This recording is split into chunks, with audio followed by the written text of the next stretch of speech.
Honorable colleagues, I rise today in support of Bill S-227, introduced by my colleague and friend, Senator Alice Ibach, to establish the month of April as Arab Heritage Month in Canada. With this initiative, we're paying tribute to a community. We're officially recognizing its contribution and, above all, we're sending out a call for social cohesion, prosperity, and justice. Pioneers landed on Canadian soil in 1882. They came mostly from the Levant, often driven by instability and uncertainty.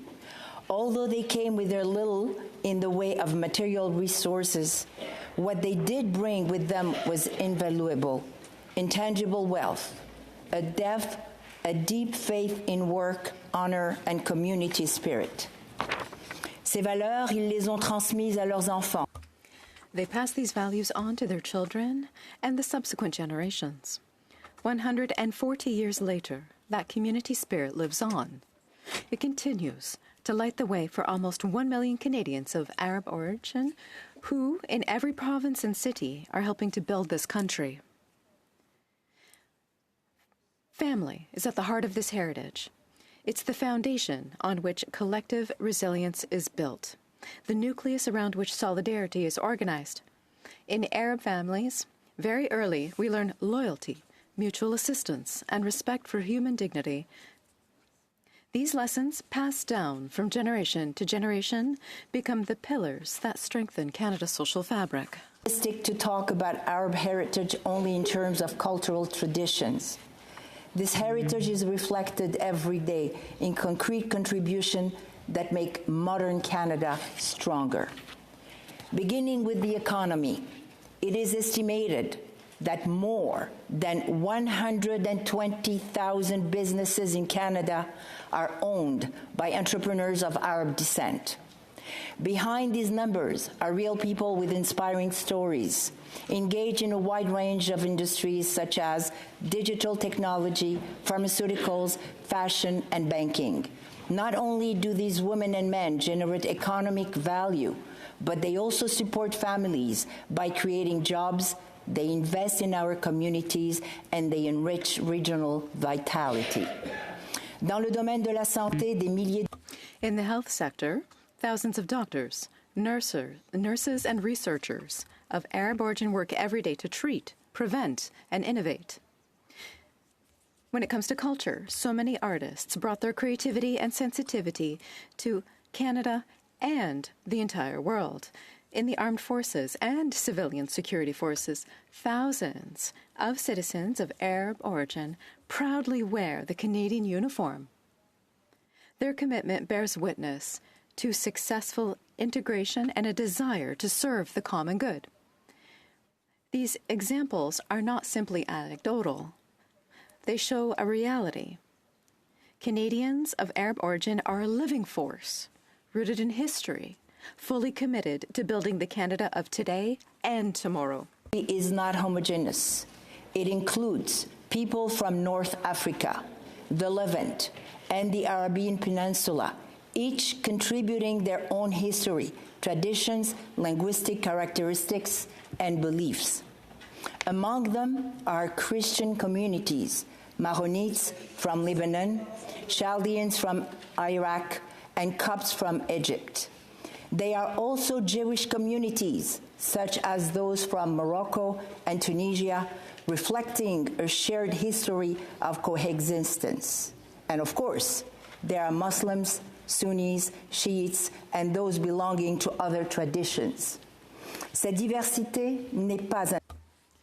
Diversity is not an obstacle, it's an asset. Beyond plurality, a profound unity is emerging, that of a culture of hospitality, dignity, respect for education, and for knowledge. This attachment to knowledge is rooted in a long intellectual tradition. For centuries, the Arab world was a major center of science, philosophy, and medicine. In the cities of Baghdad, Damascus, Cordoba, and Cairo, we had the texts of Greek and Persian scholars translated, preserved, and enriched. Remember, it was Arab scholars who laid the foundations of modern algebra and mathematics, including the Arab numerals we still use today. In medicine, people such as Avicenna and Averroes revolutionized our understanding of the human body and health. Their works were studied in European universities until the 17th century. They were also brilliant theorists in natural sciences, astronomy, chemistry, and geography. Cultural heritage does not just belong to an ancient civilization. It continues to inspire our modern world. By paying tribute to Arab heritage, we are also recognizing this tradition of knowledge and curiosity that has helped enlighten all of humanity. Ce projet de loi envoie. This bill sends a clear message to present and future generations. Their identity is not an obstacle, it is a strength. It affirms that a country's wealth is not measured simply through its natural resources or gross domestic product, but also through its ability to include, to recognize, and to celebrate all its components.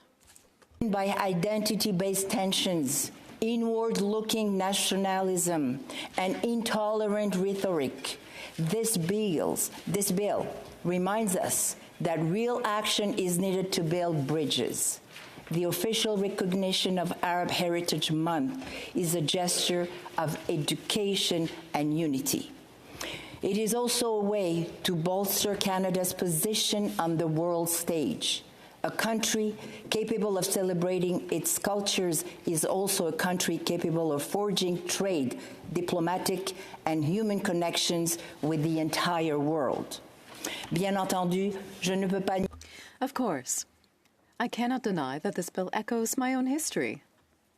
I'm grateful to have grown up in countries with an Arab culture. Although I was born to a Jewish mother and a German Catholic father and baptized as a Catholic, I experienced the peaceful coexistence of communities. I've never forgotten my roots, my mother tongue, the gentle way of life of my childhood, the warmth of the sun, the immensity of the desert, the values passed on by my mother, a sense of welcome, respect for elders, and the quest for excellence. In Canada, these roots found fertile ground in which to grow. It was an object derived from Arab know-how, the hammam exfoliating glove, that marked the starting point of my entrepreneurial journey. By adapting it to the North American market, I turned my roots into a springboard. But the Renaissance glove wasn't just a product, it became a bridge between two worlds, the Arab world and the world of Quebec, the traditional and the modern. It embodied a living dialogue between two cultures, learning to understand and enrich each other. My story is just one of many. However, it illustrates what the meeting of Arab heritage and Canadian dynamism can represent, a blend of tradition and innovation, of memory and the future. A month necessary, because it is not enough to say that diversity is a source of wealth. It must be showcased, explained, and shared. Arab Heritage Month should not be some quaint observance. It is more than just a celebration. It is about informing and sharing. It is about using this time to raise awareness about the history, values, and contribution of the Arab community. It is also forging links between generations, between regions, and between communities. At a time when racist overtones and verbal, physical violence are resurfacing, it's essential that our institutions send a clear message. The Senate, which also has a duty to represent minorities, would honor itself in passing this bill. In doing so, we will be sending out a powerful message that Canada is faithful to its vocation as an open and tolerant society, where every culture enriches the other and where every citizen, whatever their origin, has a place and a role to play. Dear colleagues, I invite you to support this bill so that Arab Heritage Month becomes a reality, a tradition, and yet another milestone in our country's inclusive and ambitious history. Thank you.